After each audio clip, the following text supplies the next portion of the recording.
Hey there, you guys. It's Sam, also known as Gossbot, and it appears as if it's time for another Analyzing MLP. So today we're going to take a bit of a deeper look into my new favorite episode, The Mysterious Okay, yeah, no, that's a lie. But seriously, you guys, I was writing this script for Mare-to-Well, but I just couldn't think of much else to write. I'll probably rewrite it once I have some time to sit down and really analyze the episode more in depth, but for right now, I'm just going to be skipping it. Alright, I need a replacement episode. Well, I guess rather than keeping on topic of Meriwether Williams' episodes, let's check out my favorite writer on the series, Mitch Larson, or as he goes in the credits, M.A. Larson. If you don't know what Mitch has written for the series, he's done several episodes spanning over the first two seasons, including the Cutie Mark Chronicles, Sonic Rainboom, and The Return of Harmony. That's already a great track record right there for me. So of all the awesome episodes Mr. Larson has written for us, which should I take a look at today? Well, why not? Let's take a look at Secret of My Excess. We're getting all sorts of Daikaiju style up in this review. Now remember, if you haven't seen the episode, annotation right there, or go watch it on Netflix or whatever. So why did I choose this episode specifically? Well, giant monsters and rare spike, why else? Okay, so maybe the rarity spike shipping is a bit of a stretch for an overall reason that I like this episode, but it's not an unwelcome inclusion. But really, what is it about this episode? Well, at first I really didn't have any clue, because I'll be honest, I didn't really care for this episode the first time around. Yeah, Spike's a horny dragon and Rarity is a tease, sure. Greed makes dragons big and evil and prepubescent teenage boys. Why not? Who else has a present for Spiky Wikey? At first, the episode felt like it would more explain boys have cooties and they're gross and mean. Of course, I don't think that anymore, otherwise I wouldn't be nearly as excited about making an episode of Analyzing MLP about it. Before we go any more in-depth on my personal opinion on the episode, let's move on to the plot. It's Spike's birthday, and he decides to get himself a bit of a gift, a priceless, heart-shaped fire ruby. Rarity comes over to the library to grab a book on historical fashion, however, she is immediately more intrigued with the gem that Spike has obtained. Spike, realizing how Rarity likes the ruby, decides to give it to her, which, I have to admit, is amazingly generous and is actually pretty touching. Needless to say, Rarity is thankful and gives Spike a peck on the cheek as a return of favor. And somehow she leaves lipstick on his face, even though she is obviously whiter than snow, and doesn't appear to have any lipstick on. What? Whatever. Anyways, so Spike declares to never clean his face again after being kissed by his biggest Oh, yeah, right. Juicy! So, Twilight decides that having disgustingly questionable brown stains on your face is kinda gross, and so she wipes off the old smudge. What heartbreak. During Spike's party, he is given several gifts from the main six, and is then told by Pinkie that the cakes have a gift for him at Sugar Cube Corner, a lovely gemstone-covered cupcake. After receiving all the gifts, he bumps into Cheerly, who then decides to give Spike a small gift for his birthday. Well, happy birthday, Spike! I wish I had something to give you. Oh! Here you go. Wow, really? Sure. Every pony should get fun gifts on their birthday. That hat is swag-tastic, yo. I'm probably gonna get shot for that joke, aren't I? Oh, Christ. So, now that Spike realizes the amount of stuff you can yield by having a birthday, he starts taking advantage of it, pretty much telling others to give him stuff.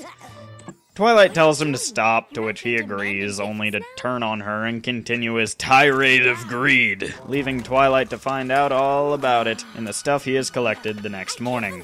The situation also escalates as Spike appears to grow larger through becoming greedy.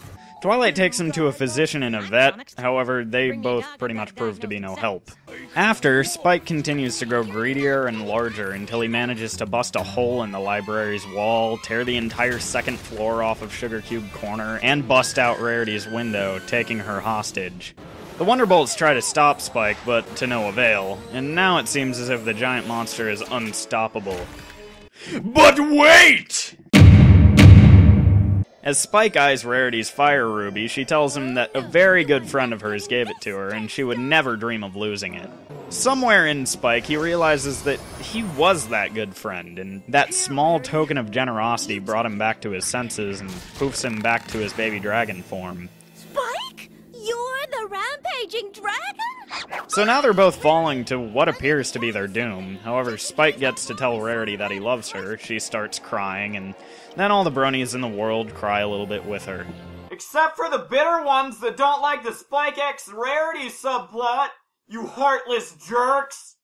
But of course, being MLP, they couldn't kill off two of the main characters, so they're saved and everything is fine forever again! Episode summary over. Boop boop. So yeah, that's a fun episode. It's got enough action, it's got enough comedy. Now who in Ponyville would steal my apples?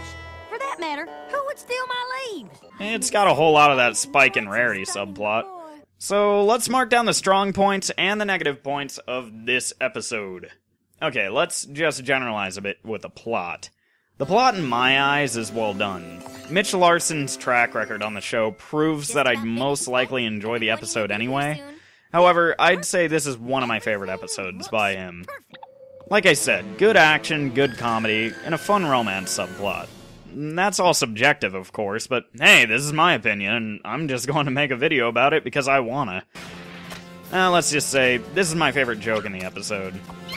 Pinkie Pie, stop giving him cake! I'm not giving him cake! I'm assaulting him with cake! I don't care if you don't like Pinkie. You can't not like that joke. Moving on, giant monsters. God, do I love giant monsters. I don't watch a lot of giant monster movies or anything like that, as I don't really enjoy watching movies in the first place, but I know for sure that I love Godzilla. Also, this episode manages to parody both Godzilla and King Kong at the same time. First, Spike is pretty much just Godzilla, a giant lizard monster that can destroy pretty much anything in his path. However, he also manages to capture Rarity and climb up a large cliff, kinda like King Kong taking Andero and climbing up to the top of the Empire State Building. Difference is, King Kong dies and Godzilla kills a lot of people.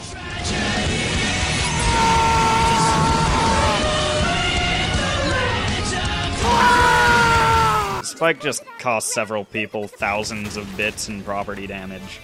Also, the episode doesn't allow any one element to overstay its welcome. There are plenty of episodes in the series that I feel spend a bit too much time working on one thing. To me, it felt like Green Isn't Your Color spent way too much time stalling Rarity and Fluttershy's conversation with pointless MacGuffins, all led by photo finish. It felt like the entire episode really could have been condensed to about 10 minutes overall rather than 22. However, I digress. On the other hand, this episode doesn't hang on one idea for too long. A bit about him liking Rarity, a bit of his party, a bit of him stealing, a bit of Twilight trying to fix him, and a bit about him going on a rampage. The episode feels like it knows what it needs to focus on at what time, and when to just kinda have fun. Another thing is sort of subtle. And it's just how I drew this picture, but I like how Spike's desire turns. He goes from being X years old to Y years old, and as such grows up a little bit. So it makes sense that he slowly would be desiring standard dragon things, like hoarding items, much as many other dragons hoard gems. I find that kind of funny too, as he manages to take all the things that would be considered just normal objects and gives away the one thing that a dragon would keep, the fire ruby.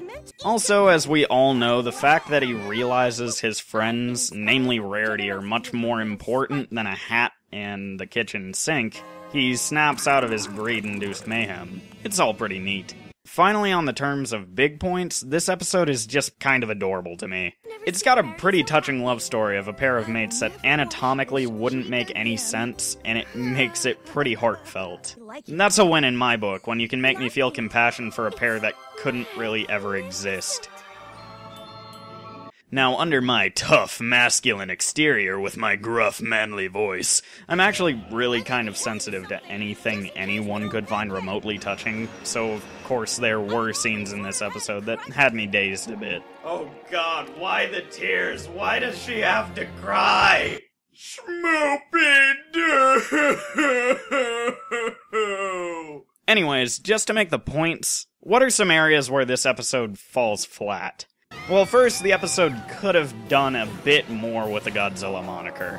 It would have been neat to see. Also, it feels like they teased a bit with the main six.